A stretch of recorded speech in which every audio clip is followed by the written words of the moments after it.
guys? All right. So that's my information right there in case you guys need something. Oh, now my clicker's broke. Great. There we go. There we go. So a little bit about me. I've been a trainer instructor for 10 plus years for training concepts. I focus on a lot of security related things. I have a good bit of certifications. Really now certifications for me are more to help out the students to make sure that any student comes through my doors, they get certified, or I kind of help them out any way I can there. But still, I like to take them too as well. OWASP co-organizer will be having a meetup. I'm working on, we just did the Wireshark training with you guys, but I'm also working on some OWASP training that's going to be coming along as well. I've got envisioned basically about 4 chapters that cover a lot of what it deals with regards to information security and web app testing. And so I just finished the recon chapter.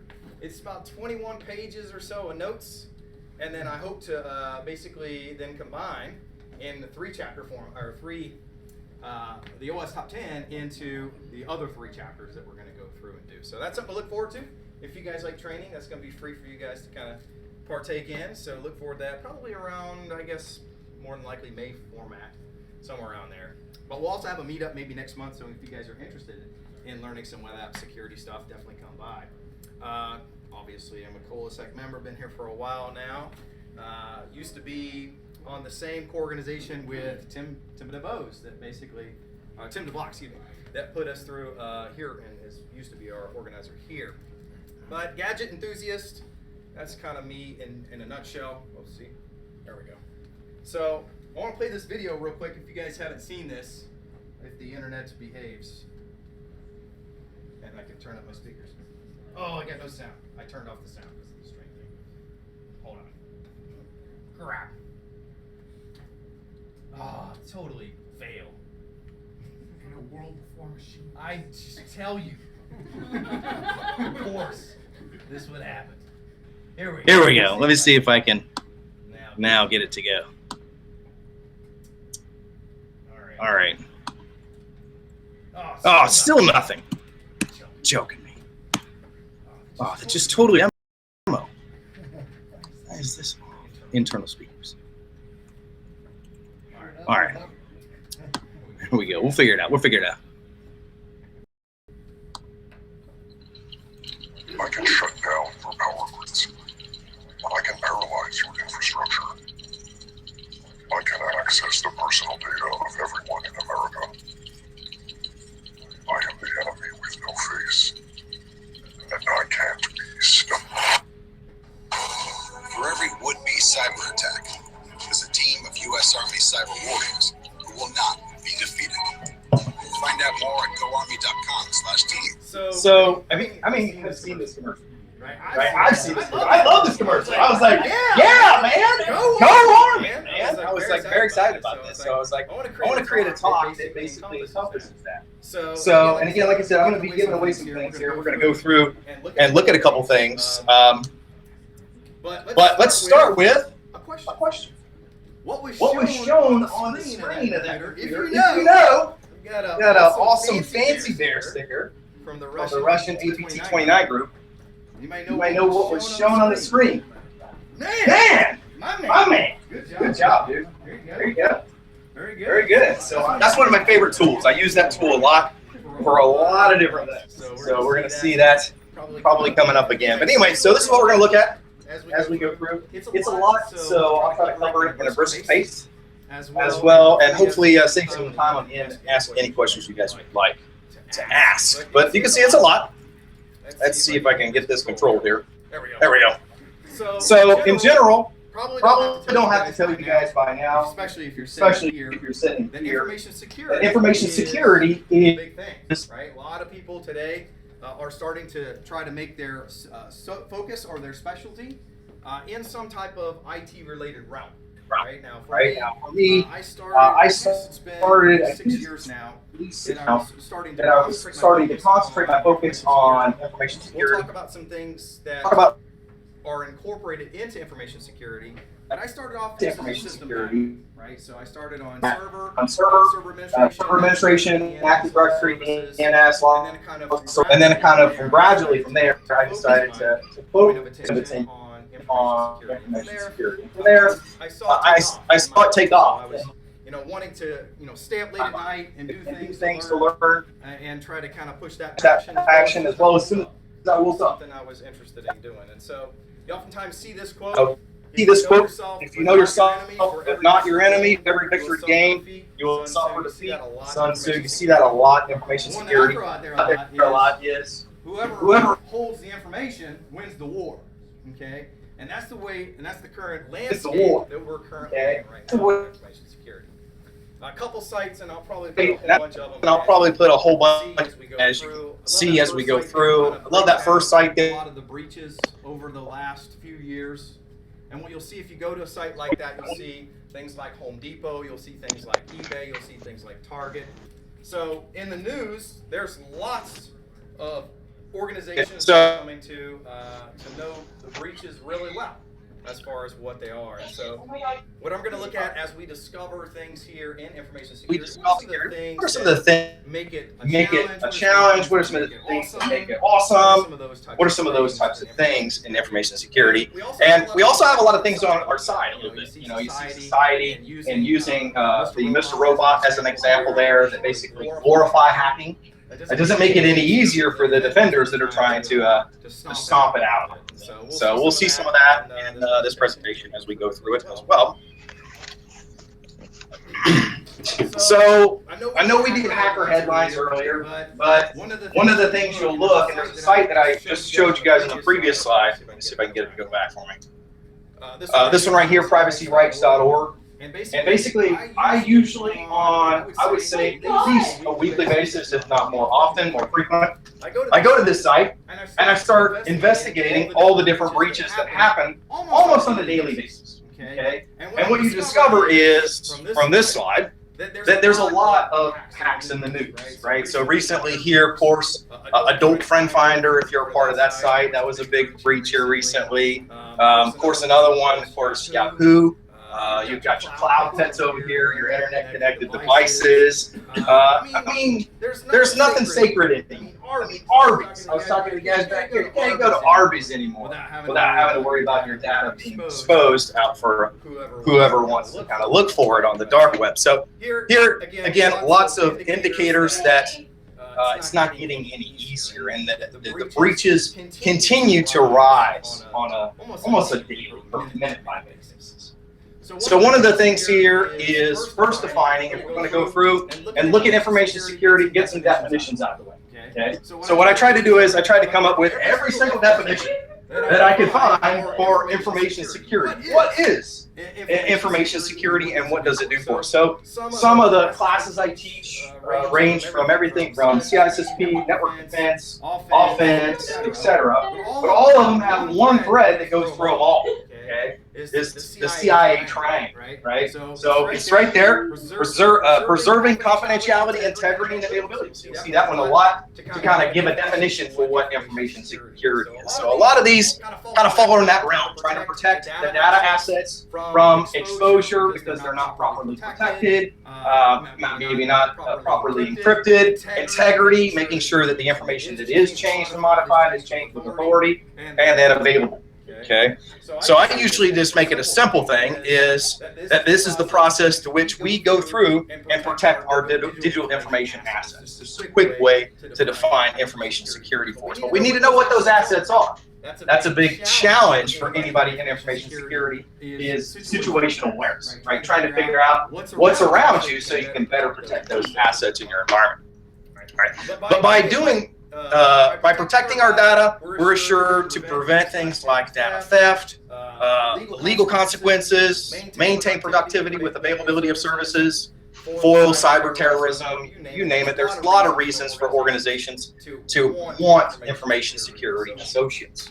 Now here, one other thing that is a very attractive thing for anybody in information security. It's all the shiny stuff, right? There's lots of things that you can learn about. There's lots of tools you can play with. There's as well lots of configurations, lots of work involved in the process, but looking at the layers of the IT landscape, especially with the use of cloud services and mobile services that continue to grow, there's a big need for organizations today to try to protect their resources. And as they grow with BYOD or mobile or whatever the case may be, that landscape continues to grow. Okay. So we'll see all of these things being an important aspect of information security professionals today. So the first one here, just kind of looking at why security professionals are a big thing today, how we're talking about it today. One is that they're in high demand. At the end here, I'll have you guys at the very end an example of some of the salaries that information security professionals will be looking to obtain. And so this survey, I looked across a couple different surveys of analyzing the different security positions out there and kind of give you a gauge for what's expected if you're trying to get into those different roles in organizations. So first one is supply, short supply, right? So you hear that a lot in information security. What does that exactly mean? Okay. Well, I think a lot of it, if you go even back to the SANS incident response report that they do every year, is that maybe not necessarily that everybody is in short supply. And that is kind of a big thing. Obviously, if you're trying to piggyback on top of other types of duties and you don't have dedicated focus towards things, that makes things extremely hard. One of the biggest problems, well, at least from what I can tell, is that the use of those resources in the environment might not be, in this case, trained well enough, or might not be focused in that area enough. Maybe they got too many tasks to kind of go through and concentrate on one thing or another. So it is definitely that there are in short supply, and the concept of them not being able to protect assets because they don't have time to dedicate towards individual roles and being able to dedicate towards individual assets in the environment. A lot of companies are looking at information security professionals to hire them for compliance, but as well, they're trying to look to provide some due diligence in their environment. So there's many different reasons that organizations today are looking for information security professionals. To beat a hacker, you got to think like one. So one of the things, and again, of course, I'm not going to sugarcoat it. I'm a red teamer. I like offensive security as well as defensive security, but it's kind of exhilarating. We'll see some of that in a minute. Going through the process of hacking into computers and doing it legally for companies to try to better help them protect their information assets. So cybercrime, right? We can't do an information security professional presentation without talking about what cybercrime is. It's continuing to rise, and some of what you see today is big emphasis on nation states, Russia, China, Korea, these other institutes that are pushing really hard information hacking or becoming assets to be able to kind of try to expose things like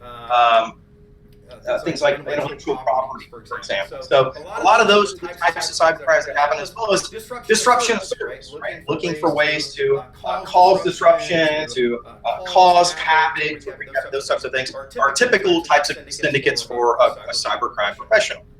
The two types of cybercrimes you commonly see: crimes directed against the computer, which is our SQL injection types of attack, where is also the device itself has been compromised through some type of malware and has become a bot, and now is carrying out attacks kind of in an automated fashion all across the internet. We see this last year, of course, with the IoT botnet, Mirai, right? So those types of things, if they're not configured appropriately, can get out of hand. Okay.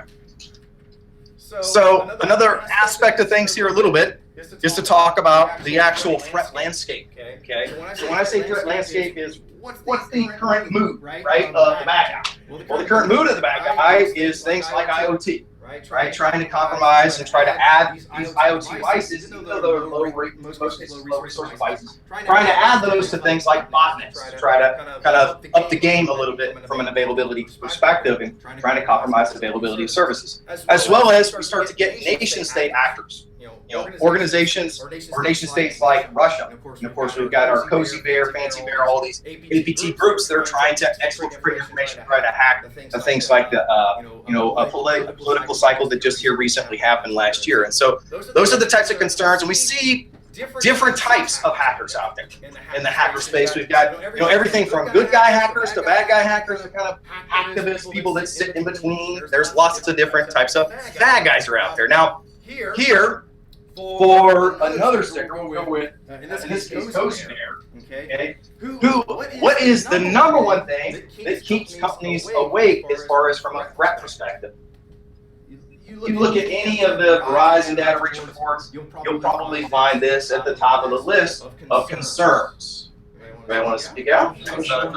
Ransomware? Who said ransomware first? I don't even know. There you go, man. That's an ever-rising threat to the enterprise space. And so that's a big cause for concern, and it will continue to rise. Now you start to see ransomware taking over on mobile devices, as well as sooner or later taking over TVs. They showed a couple of those, or the Samsung TV, or whatever the TV, Vizio, some one of those guys, where the TV had ransomware. So that's the future that we live in, is where now ransomware hasn't really got the boundaries that it used to have before. But it's also the internal threat as well. We think of actors that are in the organization that, in this case, might not serve the best purpose for the organization. What was the system admin just a few weeks ago, maybe a month ago or so, that basically he had the password and was holding the company ransom for the password to try to, in this case, get some revenge or whatever you want to call it. So the insider is definitely a cause for concern, and from a threat landscape perspective as well. So what motivates the bad guy to do what he does? And so usually it is the acronym MOM, right? Motives, opportunity, and means.